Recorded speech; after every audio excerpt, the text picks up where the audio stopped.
고발사주 의혹의 핵심 인물인 손준성 검사의 구속영장이 기각됐습니다.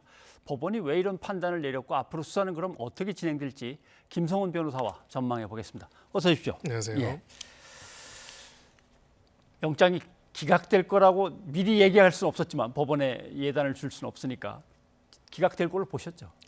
네, 사실 많은 변호사들이 그렇게 봤습니다. 예. 네, 그 이유는 사실 이 사건과 관련돼서 어떤 수사 자료들이 있는지, 뭐 소명될 수 있는 자료들이 얼마나 수집됐는지는 별로 모르죠. 외부에서는요, 예. 알 수가 없고 단순하게 이제 볼 수 있는 거는 출석을 안 했다, 출석을 안 하고 조율을 하고 있다가 또 계속 안 하려고 했기 때문에 구속영장을 청구했다라고 하는데 사실 체포영장과 구속영장, 체포와 구속을 굳이 비교하자면 체포가 소위 허들 기준이 훨씬 낮습니다. 예. 임시적으로 잠깐 구금하는 조치이기 때문이죠. 근데 불과 이틀 전에 법원에서 체포영장을 기각을 했는데 뭐 재판부가 다르다 할지라도 훨씬 더 중요하게 오랫동안 구금할 수 있는 구속영장의 이틀 만에 특별한 사유가 없는 이상은 발부할 가능성은 좀 낮지 않을까 보통은 그렇게 전망을 했습니다.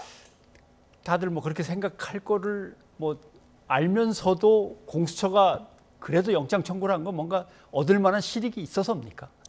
네, 결국은 그래서 그런데도 불구하고 공수처가 왜 영장을 청구한가 사실 그게 더 궁금했지요. 그래서 혹여 이제 이 부분과 관련해서 손중성 검사가 관여된 특히나 이제 손중성 검사의 혐의점을 보면 크게 세 가지였습니다. 직권남용 권리행사 방해죄와 개인정보보호법 위반, 공직선거법 위반이 있었는데 이 사건의 본질적인 가장 핵심적인 방향은 바로 그 지점에 있습니다. 앞에 있는 직권남용이고요.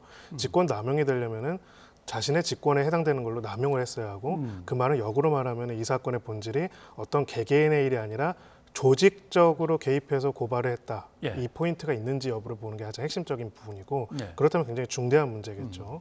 그래서 영장을 청구했을 때 이런 조직적 개입, 즉 고발장을 누가 누구한테 시켜서 누구로 하여금 하겠는가에 대한 부분들의 얼개가 지난 압수수색 이후에 40일간의 수사에서 어느 정도 드러났기 때문에 공수처에서 그런 자신감을 가지고 영장을 청구한 것이 아닌가라는 분석도 있었습니다. 근데 결과적으로는 일단은 지금까지 나타난 바로는 아직도 고발장 작성 주체, 누가 누구한테 시켜서 했는지에 대한 구체적인 개입 내용들에 대해 가지고는 적어도 이번 영장 청구 실질 심사 절차에서는 소명하지는 못하지 않았나 싶습니다. 예.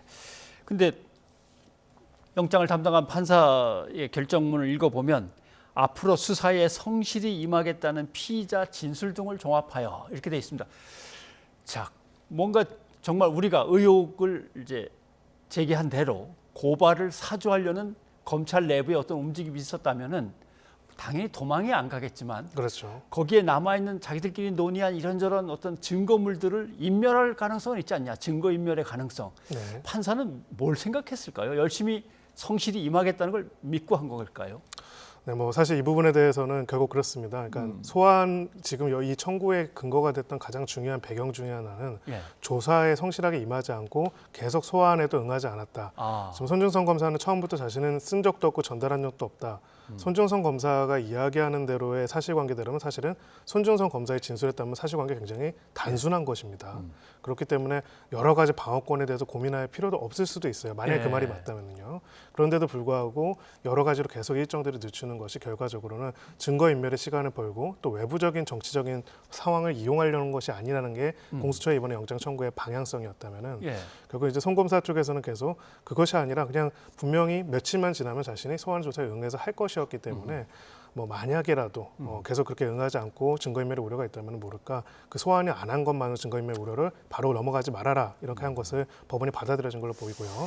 말씀하신 것처럼 조직적인 이제 은폐, 조직적인 범죄라면은 당연히 그 조직적이면 여러 사람이 개입됐기 때문에 진술을 맞추거나 할 가능성도 분명히 있습니다. 그래서 사실은 공수처로서는 이 영장도 영장인데 손중성 검사보다도 그 전후방에 있어가지고 상하에 있어가지고 누가 어떻게 개입될 수 있는지에 대한 부분들도 추가적으로 증거와 자료를 확보할 필요가 있습니다. 네. 그러면 사실 뭐 증거를 인멸하겠다고 조직적으로 나섰다면 지금까지 이루어졌겠지. 그 며칠 상관에 뭐 결정적인 뭐가 일어날 거는 아닐 수도 있습니다만은 보면은 사실 판단에 대해서는 영장 결정문에 전혀 내용이 없습니다. 다만 이제 방어권 얘기라든가 성실히 임하겠다고 하는 본인의 어떤 진술, 약속 이런 것들만 쭉 나오고 있으니까 이 정도면은 일각에서는 또 국민들은 야 같은 법조인이라고 봐주는 거 아닐까? 일반인들도 저렇게 대할까? 이렇게 생각을 하거든요. 어떻습니까? 두 가지 측면에 좀 나눠볼 필요가 있을 것 같습니다. 소위 말해서 일반인들은 사실은 검찰이나 수사기관에서 소환조사 언제까지 나와라고 하면은 사실은 가죠. 무서워서 바로 가죠. 그리고 물론 이제 변호인 선임 등이나 일정을 조율하는 경우는 물론 있긴 합니다. 근데 그것이 지금 정확하게 구체적으로 사실관계가 몇 차례나 이런 식으로 해가지고 임의로 안 나갔는지로 확인되지 않았지만은 만약에 그게 벌써 뭐 5차례, 6차례 이상 한달에도 계속 그렇게 임의로 이행을 안 했다라면 사실 이런 경우에는 체포 영장이 발부될 수 있는 충분한 사유가 될 수가 있습니다. 근데 지금 그런 부분에 있어가지고 이 사안이 이렇게 영장을 청구할 정도면 굉장히 많은 수사 비협조가 있고 소환 조사에 응하지 않는 태도가 있었을 텐데 그런 거 봐주는 거 아니냐 그런 이제 의문 제기가 있을 수 있고요.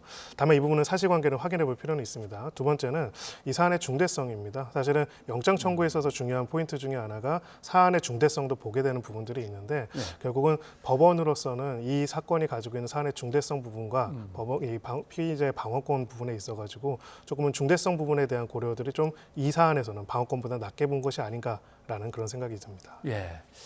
공수처가 영장 청구하고도 늦게 알려주더라. 문자도 공개하고 그랬습니다만 실제 이것도 방어권을 갖다 어떻게든 약하게 만들려고 한 의도적인 겁니까? 이럴 수도 있는 겁니까?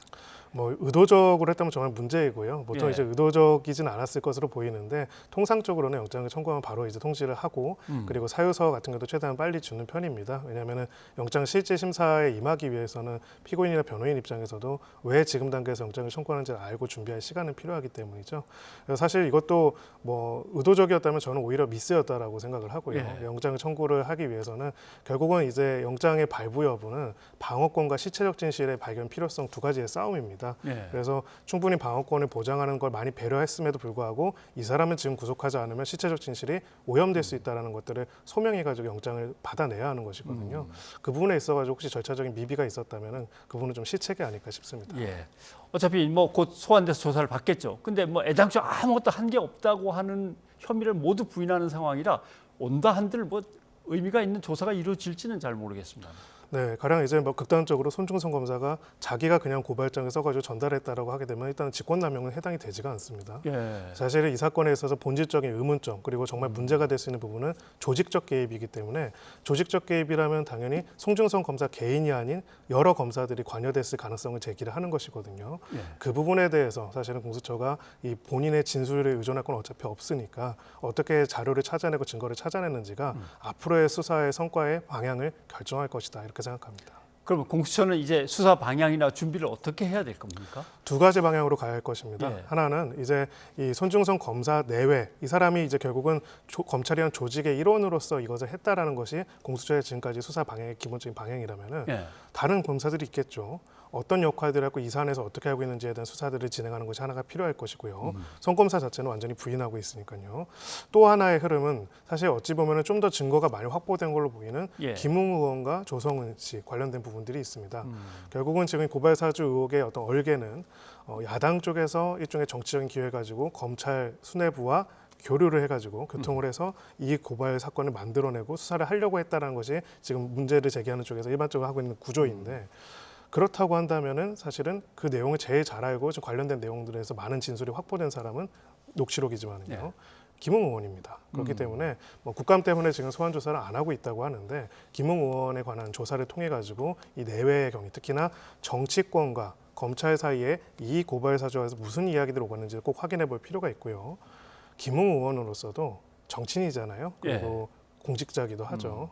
사실은 이 사안에서 자신의 형사적 책임을 면하는 것 자체뿐만이 아니라 그것이 중요한 것이 아니라 실체적 진실이 뭔지를 좀 밝힐 필요가 있습니다. 계속 이제 모르쇠로 일관하다가 이런 내용들이 계속 하나씩 등장하게 되면서 사실은 문제가 드러나고 있거든요. 전혀 기억을 못하는 김웅 의원을 좀 빼놓고라도 손준성 검사와 그 주변에 있는 한두 명의 검사가 나름대로 어느 정도 혐의가 드러난다면 윤석열 후보한테도 결국은 소환에 어떤 응해달라는 요청이 갈까요?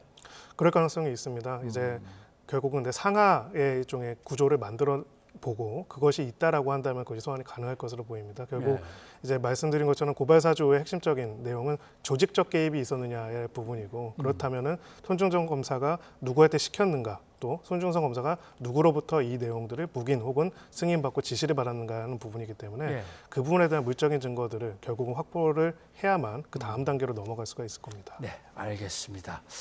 자, 이건 뭐 요 다음 수사가 또 어떻게 진행되는지 봐야 되니까 김 변호사님 오늘 여기까지 듣겠습니다. 고맙습니다. 감사합니다.